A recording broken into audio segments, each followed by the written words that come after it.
Hello everybody, this is Fernando for the latest Cryptids and Monsters video.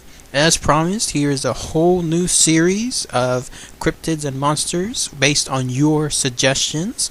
I'll probably do one more later on this week, so be on the lookout for that. And as always with this series, this particular theme is again based on the most weird cryptids, the most weird monsters that are somewhere out there in this world, and this one is definitely no exception. So thank you for this suggestion. This is why I love doing this particular series, because when I come across something like this that is so fascinating, that is so interesting, it's great to be able to share it with everybody here. And in this case, this actually is a cryptid that is near my area. It's in Texas. And it happens to have happened back in 1986, so it's not too far back. And what I'm talking about here is the cryptid known as the NASA Gargoyle, or in some cases it's called Frank Shaw's Gargoyle, based on the employee sighting. So here's the story. Again, this happened in 1986, and it happened in Texas, specifically the Johnson Space Center there in Houston.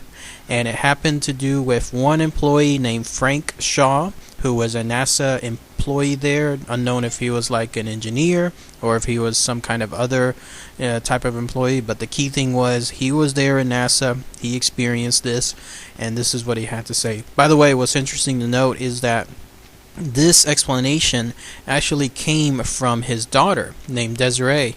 And the reason for this was because everything that happened to him, he had to keep very secret, which I'll explain in a minute why.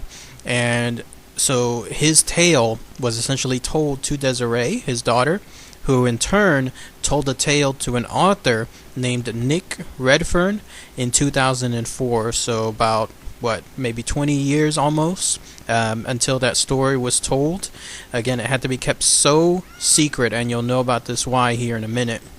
But again, it goes to show that with this particular tale, it did not come directly from, in this case, Frank, but is being told by his daughter to the author, Nick Redfern. So here's what happens. There was one night in 1986, unknown which night it was. It could have been early in the year, it could have been in the middle, it could have been late, we don't know. But one night, Frank Shaw, again that NASA employee, was leaving his shift, and he was working the late night shift. And this was not unusual, because apparently there in the NASA world, a lot of people were staying late. No doubt they're trying to burn the midnight oil when it comes to their projects, trying to make sure that stuff gets done based on a deadline. So his family not seeing him come home until late at night was not unusual. So there he was coming out, and he was passing by the parking lot, no doubt, the one that's tied close to the NASA building that he was coming out of, when suddenly something told him to turn around. It's that instinct, that thing that tells you, hey, something is not right. And so when he turned around, sure enough, this was the something that made him give that feeling. There he saw, perched on top of one of the Space Center's buildings, an actual gargoyle-like figure. If not an actual gargoyle, it absolutely looked like a gargoyle itself. I mean, picture the most common concept known when it comes to gargoyles. You know, the bipedal figure, probably a little musculature, the hunched back, the way that the wings are draped over. Kind of like like anything involving that show, Gargoyles. It's exactly what he saw there. He was actually so shocked that what he told his daughter was he was frozen in horror. Not just because that this thing was there, but also because of the fact that this thing was staring right back at him. So in other words, the minute he got out of that Space Center and was walking to his parking lot, this thing, whatever it was, this gargoyle-like figure, was probably tracing him with his eyes, and that's what made him turn around and look upwards. By the way, here's his description of the gargoyle. It's a little bit loose, nothing really concrete, but this is what he said. He said it was a jet black humanoid, in other words, the skin just completely black, and it seemed to have a quote-unquote cape draped across its shoulders. But it turns out that apparently this cape was not a cape, like in the traditional sense, like a superhero cape, like you and I would think of. It was instead a wrinkled flesh of sorts that was draped over his other skin, like his shoulders. And it's unknown, though, because there's kind of mixed messages whether that particular quote-unquote cape was actually part of the wings or whether it was something else in terms of the gargoyle skin. But whatever it was not fabric. It was not an actual cape. It was some part of the gargoyle.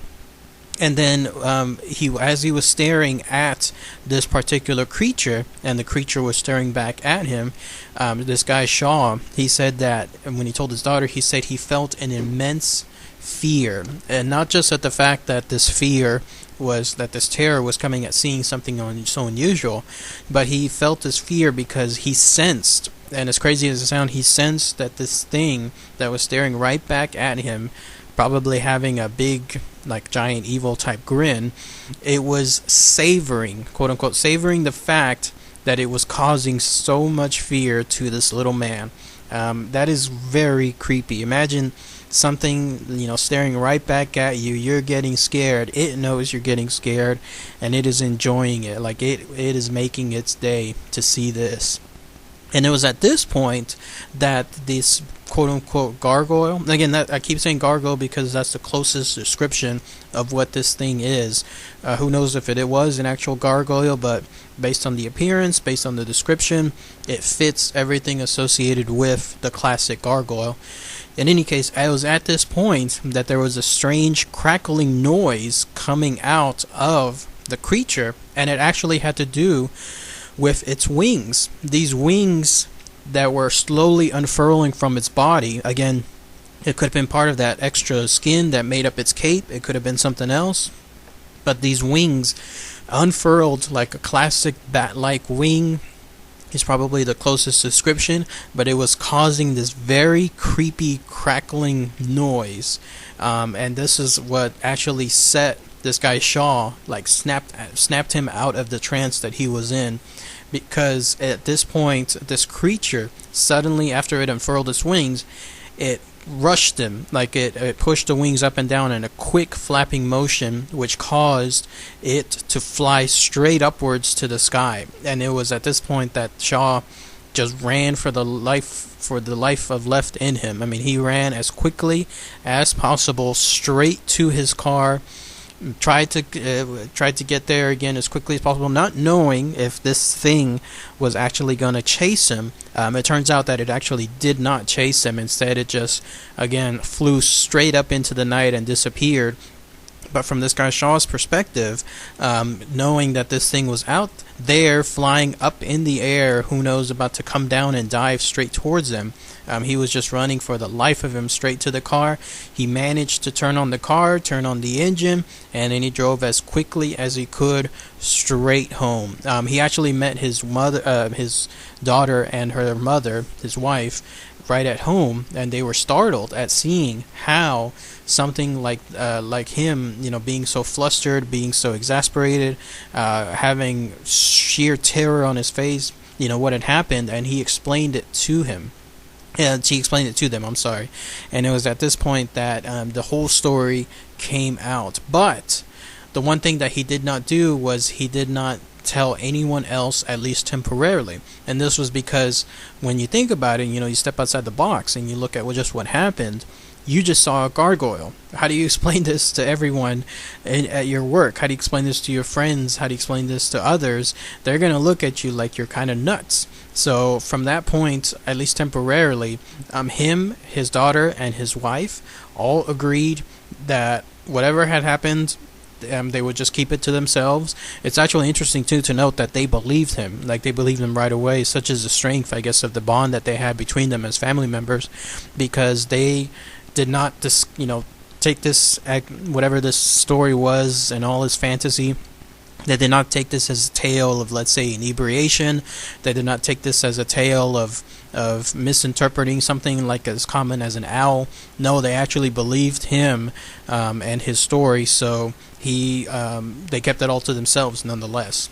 And It was at this point, though, a couple of days later, that he finally said he had to say something, not to his family members, but to his boss, because he again saw this thing. He knew that it was floating, hopefully, far away from the NASA place, but considering where it was found, he wanted to make sure that this thing that could be very dangerous, that it could harm nobody else. So he finally decided to summon up enough courage, and he told his immediate supervisor, his boss, and he was expecting his boss to probably laugh at him and ridicule him and tell him, go take a couple of weeks of vacation, you're working too hard. No. Instead, the minute he told this tale to his boss actually said, to some degree, he said, don't worry about it, this has actually happened before. So let's pause there and examine that statement. Imagine if you told this to somebody at work. You're convinced that you must be going crazy, but you saw this, and you're expecting your coworker to also say you're going crazy. But no, his boss said this has not been the single time that this thing, whatever it was, this gargoyle, has been seen. It's been seen several times before, and the reason for this is because there were apparently German shepherds that were housed there in that NASA place, and maybe they would have been like the NASA pets of sorts, but those German shepherds apparently suffered a very gruesome death. Like something attacked those German shepherds, something horribly mutilated them and ate them and eviscerated them, and they were discovered near and around the area where Shaw saw this gargoyle. And then the other thing is the fact that other employees there at the Johnson Space Center had apparently seen this thing flapping around at night as well. They've kept it to themselves, but they must have told their boss, the same person that Shaw was talking to, and so that's how this boss said, don't worry, this is not isolated, it has actually happened before. And so this story, eventually, I guess the boss must have had enough and decided to do something about whatever this thing was that was, again, for whatever reason, making its territory in and around the NASA Space Center. And again, this is the NASA Space Center. This is the real deal. This is the one there in Houston. The one with the famous saying, Houston, we have a problem. That's the place. I say that because we have to take into consideration the ramifications of something like this happening. That's the Johnson Space Center, which should be, or arguably should be, one of the most protected places in the country, considering the sensitive nature, the sensitive equipment of whatever's going on there. So if something of this particular fantastical gargoyle-like cryptid is there, at a place where it should be heavily guarded, heavily fortified, lots of cameras, the works, and yet this thing is able to just ease in and out. I mean, that's how scary this tale should be. So the boss finally decided to do something about this. News of this set of new eyewitness accounts went up towards the chains. But this is where things take yet another interesting turn. Instead of Shaw expecting, like, let's say, some higher department to come about and say, okay, here's the new initiative, we're going to set up some new security, we're going to try to track this thing, we're going to try to make sure that this thing is caught. No. Instead, something else happened completely different. Shaw said that he told his daughter, and again, his daughter only relayed this information nearly 20 years later. His daughter said that Shaw said that he was suddenly visited once the news was communicated about this thing, and it went up against, towards the higher levels, that this thing, these men suddenly came in to the base, and then they started interrogating everybody that had witnessed this gargoyle. And it wasn't like in a nice interrogation-like manner, like a police report where somebody is just trying to track down information and you're relaying it. No, this was more like interrogation of, what do you know? That kind of stuff. Like, what do you know and how much do you know? They're trying to see who knows what, how much of that info is known, how sensitive that info is, and who knows it. That's the kind of stuff. And these quote-unquote security people, the way he described them is, he called them the classic men in black fashion, although it's unknown if they were actually men in black people, like the ones that are infamous now when it comes to their appearance.